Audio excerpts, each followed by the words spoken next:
Nothing is impossible for a super wonderful God. Every day I can know God is always there for me and my family. Every day I can know greater is the one who lives inside me.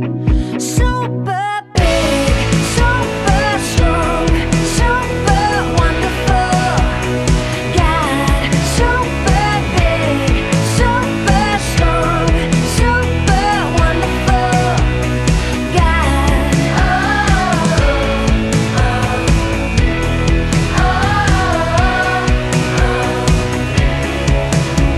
Our God is strong. He'll do anything big or small.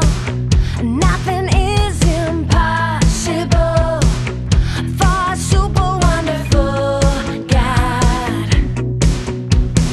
Every day I can know God is always there for me and my family. Yeah, every day I can know greater is the one who lives inside me. Super big, super strong, super wonderful God. Super big, super strong, super wonderful God.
Hi there, little chicken nuggets. It's me, Carl.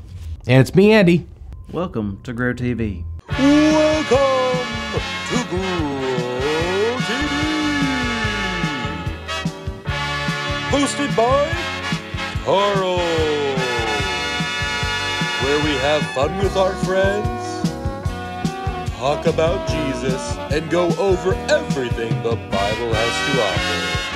Now once again, welcome to Grow TV.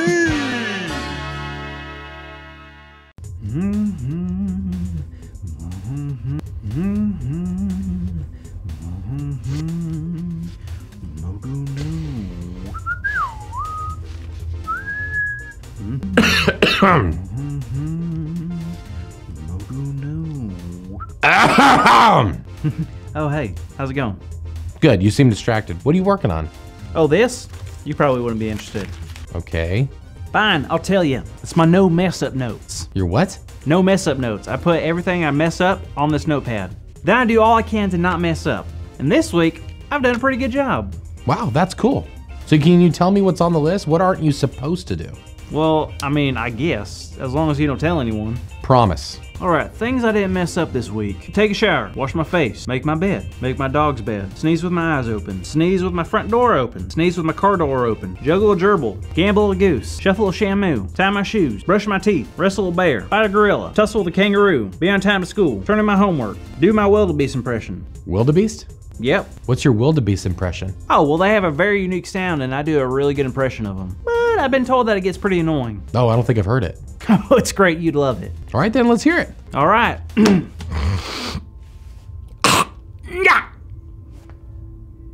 Wow, that is amazing. Also, I can see how that gets annoying. Yeah, back to the list. What? What's wrong? I messed up. No, you didn't. Yes, I did. I was just going over what I haven't done this week, and I just messed up by doing that silly impression. Oh.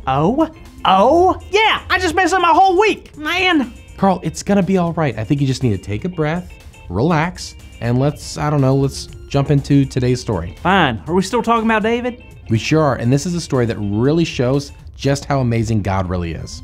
Wow. Well, I'm looking forward to this then. Well, the story is happening in 2 Samuel, and David is still king of Israel. Did everyone love him? The people of Israel adored King David. He was a warrior, and God was very good to David. Was he still fighting in battles? He was, but in this story, he stayed back home while his armies went to battle.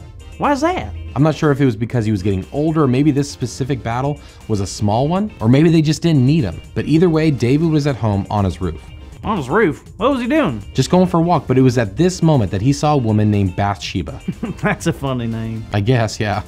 Well, David thought she looked really pretty, and so he had his guards go get her, and David fell in love with her, and she became pregnant. Oh, that's so cute. Well, what? The thing is, Bathsheba was married. Yeah, to David. Nope. No. You mean she was married to someone else and David did what he wanted? Decided to make her his own wife? Yep. That's not right. Not at all. Well, I mean, maybe he didn't know. I mean, maybe it was just an honest mistake, right? Andy, tell me he didn't know. Tell me he didn't know. Andy. Well, again? I mean, he knew? Come on, David.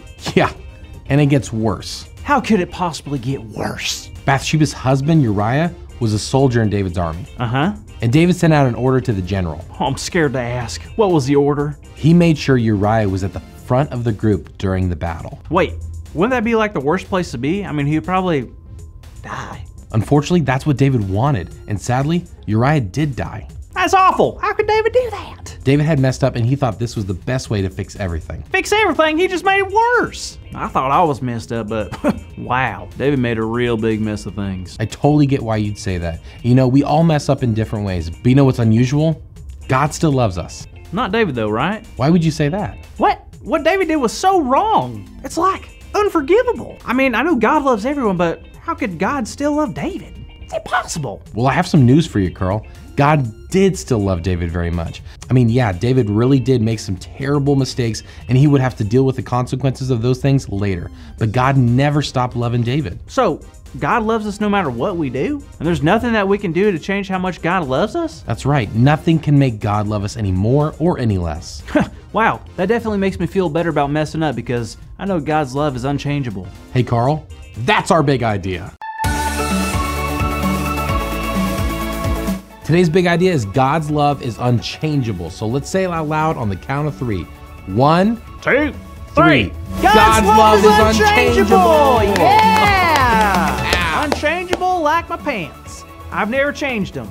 But it's like fine cheese, you know, the longer you age them and don't touch them, the better they become. Well, I learned a lot this month. What a unusual and unlikely story David had. I'm glad. So what are you gonna do with that notebook? I'll probably get rid of it. Kind of smells like Up Dog anyway. What's up, dog? Not much. What's up with you? I can't believe you fell for that.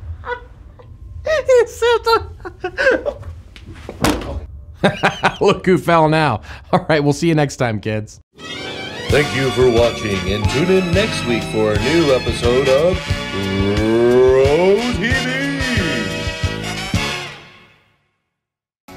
Wow, what a great story today, and what a good God we serve.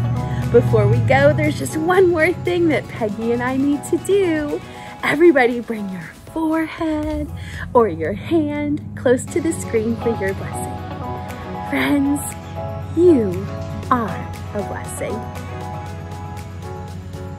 And so loved by God and your church family.